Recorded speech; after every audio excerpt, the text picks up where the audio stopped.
Hai guys, jumpa lagi dengan Siva di channel Indilai. Hari ini Siva ditemani oleh Pak Edward dari Are Design. Iya, benar. Iya, kita hari ini akan berbincang sedikit guys tentang dunia perarsitekan. Benar ya Pak? Benar. Oke. Bapak gimana Pak kabarnya hari ini? Baik, luar biasa sih Baik, Pak. luar biasa. Siap berarti saya tanya-tanya ya Pak soal dunia arsitek. Boleh. Indilai ini sering guys berkolaborasi dan bekerja sama tentunya dengan Are Design karena beberapa kali kita jumpa nih ya Pak di proyek kayak kemarin itu di Podomoro ya Pak. Apartemen ya? Ya, iya. Apartemen ya. Kita juga sempat berbincang-bincang guys. Kalau kalian belum nonton videonya, klik di sini ya guys. Karena itu kita berbincang juga sedikit ya Pak tentang desain dari apartemen Podomoro tersebut ya. Oke Pak, lanjut aja. Siva mau nanya nih Pak, Siva ini kan awam nih ya Pak tentang dunia arsitek. Kira-kira arsitek itu lebih dalam itu seperti apa sih Pak? Kalau arsitek itu kan profesi ya. Tentunya fungsi utamanya itu kan perencanaan, perancangan, pengontrolan pada saat pembangunan juga. Tapi yang fungsinya nggak kalah penting, kita itu bagi klien itu sebenarnya bisa dibilang sebagai konsultan.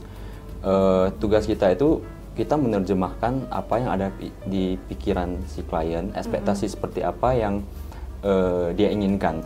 Misalnya dalam bentuk bangunan, di sini kita bicara dari segi rumah tinggal ya misalnya ya.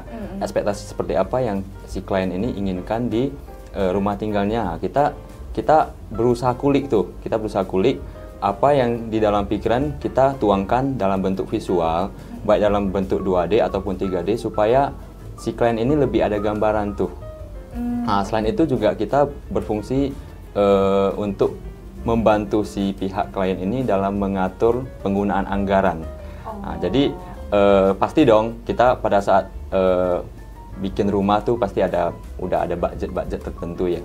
Di sana tugas arsitek itu selain merancang desainnya itu juga berusaha mengalokasikan budget dari customer kita ini, si klien ini di poin-poin fungsi-fungsi yang memang tepat di tempat yang tepat lah ibaratnya.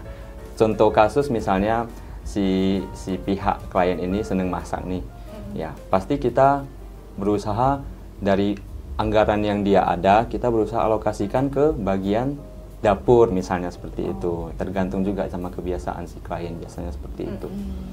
Berarti tidak hanya mendesain nih ya Pak, berarti kita harus juga ngerti soal bahan material ataupun kita harus juga ngerti keinginan owner gitu. Iya, pasti banyak sih kalau mendesain ya kita itu kan supaya kita bisa memberikan visual yang lebih nyata bagi si klien kan. Tapi yang di samping itu yang dalam tanda kutip tugas-tugas yang nggak kelihatan ibaratnya seperti itu.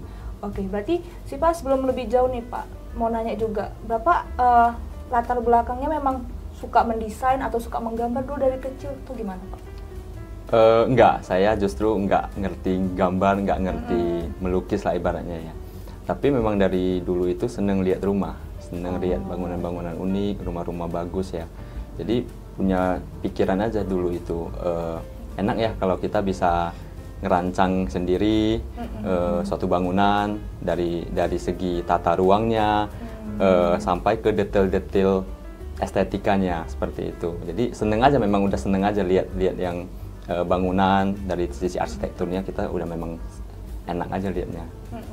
Kemudian bisa nggak sih Pak ceritain tentang Are Design tempat Bapak bekerja itu gimana Pak visi misi perusahaan Bapak dalam menampung permintaan owner atau klien nih dalam mendesain rumah gitu. Boleh.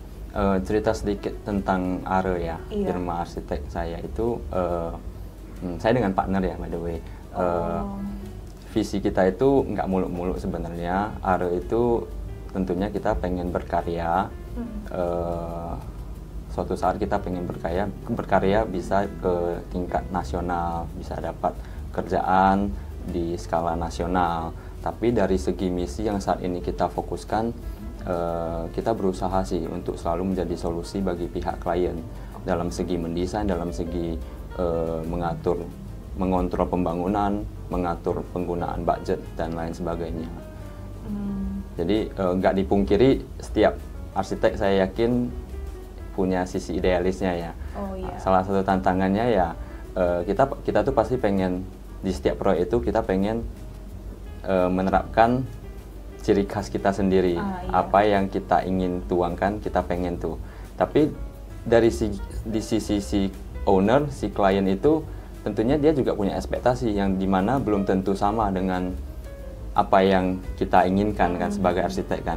Nah, di situ tantangannya juga gimana tuh kita caranya tetap bisa membantu si klien ini merealisasikan proyek ini sesuai dengan ekspektasinya, tapi di luar itu tetap ada sentuhan dari ciri khas area sendiri. Kemudian Pak, tadi kan udah ceritain itu kan gimana Are gitu kan membantu menerima permintaan owner gitu kan. Kemudian sebenarnya apa aja sih Pak tahap seorang arsitek gitu Pak dalam mendesain sebuah proyek gitu? Mulai dari kayak mungkin ngobrol sama owner atau gimana Pak kira-kira? Ya, kalau tahapan utamanya biasa kita bagi 4. Tahapan pertama yang paling awal ya, itu biasa pengumpulan informasi. Di sana kita mungkin ngobrol konsultasi dulu dengan owner, mungkin kita survei di lokasi, mendapatkan data-data secara arsitektural kan, mungkin dari segi luasan lahan dan lain sebagainya. Kedua itu masuk ke tahap perencanaan dan perancangan. Di sana kita udah mulai menuangkan ide-ide kita sesuai dengan data-data yang udah kita peroleh di awal tadi. Misalnya data kesukaan si customer gimana, ekspektasinya gimana, habit-habitnya seperti apa. Dari sana kita menuangkannya ke dalam bentuk visual. Tahap ketiga itu setelah dari perencanaan desain itu udah selesai, tahap ketiga pastinya kita udah pemilihan material, sourcing material, dan vendor-vendor yang kita butuhkan untuk bisa merealisasikan proyek ini secara nyata kan. Tahap keempat biasa eksekusi sih, udah masuk ke tahap eksekusi di lapangan. Kok tahap eksekusi itu biasanya arsitek itu ikut terjun juga nggak sih Pak secara pastinya tetap harus ikut terjun karena bisa dibilang arsitek itu kan juru kemudi ya di satu proyek itu, meskipun banyak vendor-vendor yang terkait, vendor-vendor besar yang terkait, ibaratnya yang jadi otak pelaku kan si arsitek itu. Jadi segala koordinasi masalah, misalnya koordinasi pekerjaan untuk bisa sesuai dengan yang kita gambarkan dan material-material yang kita inginkan itu bisa tepat sasaran gitu. Berarti Are itu lebih ke desain ya Pak? Kan sekarang zaman ya Pak, udah dia arsitek tapi dia merangkum juga sebagai kontraktor gitu. Kalau Are berarti memang fokusnya ke desain doang ya? Iya, benar. Jadi kalau di Are Design Studio itu saya dengan partner saya itu memang kita fokusnya hanya di desain, di desain interior maupun arsitektural. Tapi memang kita punya sister company sih di dalam bidang custom furniture dan home decor. Tapi itu dijalankan oleh partner-partner kita yang lain. Jadi fokus kita memang masing-masing di bisnis kita sendiri. Jadi nggak terlalu fokusnya nggak terpecah-pecah ibaratnya. Oke. Terus gimana Pak menjaga komunikasi nih dengan owner? Kan bisa aja nih kan sewaktu-waktu owner kayak atau klien kayak, aduh pengen berubah nih master bedroomnya atau nanti di kemudian hari pengen punya anak 3 nih tuh, cuman di gambar yang sekarang tuh kamarnya cuma 2. Itu gimana Pak? Istilahnya kayak kita menanggapi permintaan owner yang suka berubah-berubah gitu. Kalau ke case seperti itu makanya di awal perancangan desain itu kan tahap pertamanya pengumpulan informasi. Di sana biasa kita udah analisa dahulu kebutuhan dari si owner itu gimana, kira-kira ada ekspektasi masa depannya seperti apa. Di sana kita berusaha memberikan solusi yang bisa sesuai nanti, biar nggak terjadi case misalnya nanti udah punya anak lebih, butuh ruangan lebih. Biasanya kita udah menjaga itu dari awal sih. Tapi memang terlepas dari itu semua bisa terjadi dalam tanda kutip mungkin customer yang agak rewel ya. Kalau dari pengalaman saya kita berusaha responsif aja sih dalam menanggapi setiap mungkin keluhan, mungkin ada isi hati dari customer, kita berusaha responsif. Jadi jangan terkesan jangan terkesan pada saat mungkin ada permintaan yang kurang mengenakan, kita terkesan menghindar atau terlalu defensif, itu nggak nyaman juga buat si owner. Jadi dari pengalaman saya, kita berusaha responsif dan ya kita upayakan kita ayomi, ibaratnya customer itu kita ayomi, kita berikan penjelasan yang logis. Mudah-mudahan namanya manusia ya, tetap punya hati nurani kan. Jadi kalau penjelasan kita logis, ya biasanya tetap ada solusi sih di balik itu semua nanti. Berarti kemungkinan untuk desain itu berubah tuh kecil ya Bu, karena di awal sudah ada analisa gitu ya. Untuk revisi, biasa kita namakan revisi ya. Revisi. Revisi major itu yang besar-besarnya itu biasa sangat jarang terjadi. Sangat jarang terjadi. Kalau minor-minor itu ya itu pasti. Kadang pada saat udah menjalani setengah proses perencanaan desain ini, mungkin ada hal-hal kecil lah ibaratnya yang ada kita harus kondisikan lagi dengan kondisi di lapangan ataupun dari kondisi si owner sendiri itu. Hal-hal kecil biasa mungkin dari segi fungsional perabotan, dari segi gaya desain, ada seperti itu sih. Berarti sebenarnya arsitek juga ikut campur untuk memilih seperti furnitur juga kok? Oh iya pasti. Semua hal yang berhubungan dengan arsitektur lah, dari segi bangunan, mulai dari strukturnya ya. Biasanya memang kalau struktur kan sudah ada pihak lain yang dimana mereka memang khususnya di konsultan sipil. Tapi arsitek itu bukan Pak? Beda kah kontraktor? Kontraktor kan yang melaksanakan pekerjaan, tapi untuk perhitungan sipilnya itu kan dari pihak konsultan sipil. Kalau pembangunan dari nol ya, dari tanah kosong ya. Tapi dari tugas arsitek itu, dari sisi arsitek itu tetap kita ikutin tuh dari awal tuh sampai rumah sudah jadi ataupun bangunan itu sudah jadi, mau bangunan apapun itu, sampai si pihak lain sudah menetap di dalamnya, itu bisa dibilang tugas kita baru selesai. Oke, ini kan sudah berjalan hampir ke bulan Mei nih Pak, tahun 2024. Kira-kira tren yang berkembang di tahun ini untuk rumah huni itu gimana Pak? Kalau tren untuk rumah huni biasanya preferensi ya, nggak ada tren-tren khusus ya biasanya ya. Berarti tapi semua tergantung permintaan. Iya, tapi memang belakangan ini lagi banyak nih yang suka model-model Japandi, model-model Jepang ya, model Jepang yang minimalis, dan ada juga beberapa yang sedang menyukai model mid century. Mid century ini sebagai informasi kan gaya desain pada zaman 1950-an dulu, dengan ada kombinasi gaya-gaya retro Amerika kan. Nah, jadi itu bisa dijelasin nggak Pak, retro Amerika tuh seperti apa? Jadi biar teman-teman juga punya gambaran bahwa seperti ini retro Amerika. Ya, mid century itu kan sesuai dengan zamannya ya, 1950-an ya. Itu kan jadi pada sadar nggak sebenarnya dunia ini kan trennya itu ulang-ulang aja tuh, putar-putar aja. Makanya sekarang tuh di zaman yang sudah serba modern, bahkan mobil sudah mengacu ke listrik semua, tapi tetap ada hal-hal yang vintage, kembali lagi ke vintage kan. Iya, misalnya dari segi contoh kita bilang transportasi sepeda motor udah mulai main ke yang klasik, ataupun barang-barang furniture dan lain sebagainya lagi ngetrend tuh barang-barang yang vintage. Nah, jadi seperti itu, atas dasar pemikiran itu lagi banyak tuh yang suka gaya desain pada zaman 1950-an itu. Biasa perpaduan gaya desain itu lebih mengarah ke penggunaan kayu dan material konkret seperti itu. Jauh ini Pak, ada nggak sih desain atau gambar yang menurut Bapak tuh challenging buat Bapak?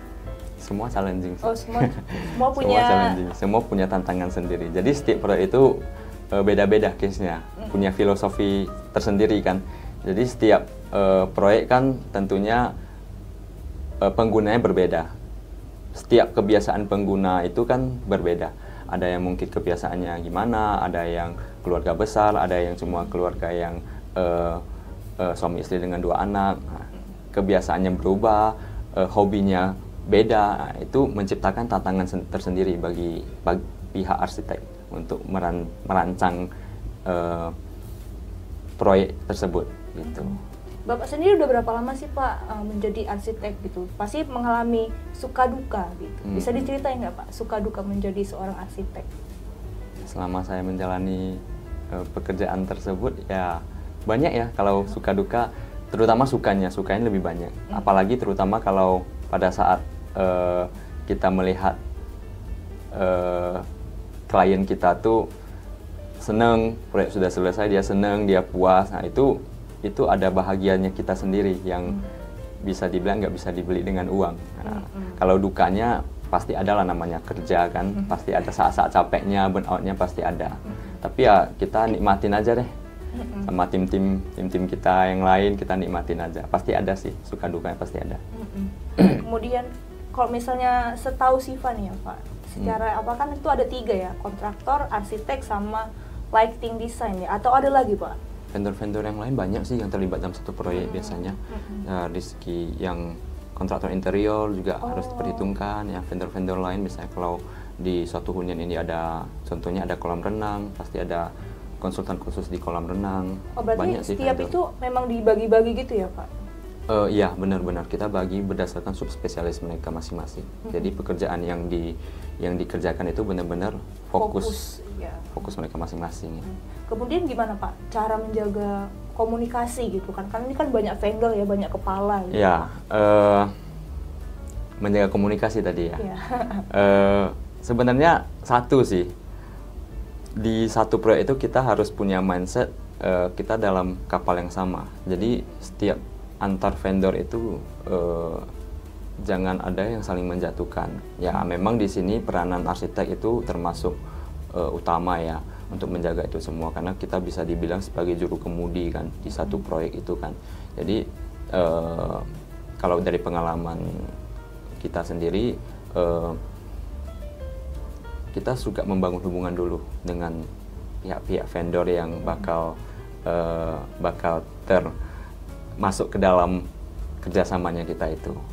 Tapi kalau sejauh ini tim vendor dari ARE sendiri itu sangat kooperatif sih biasanya.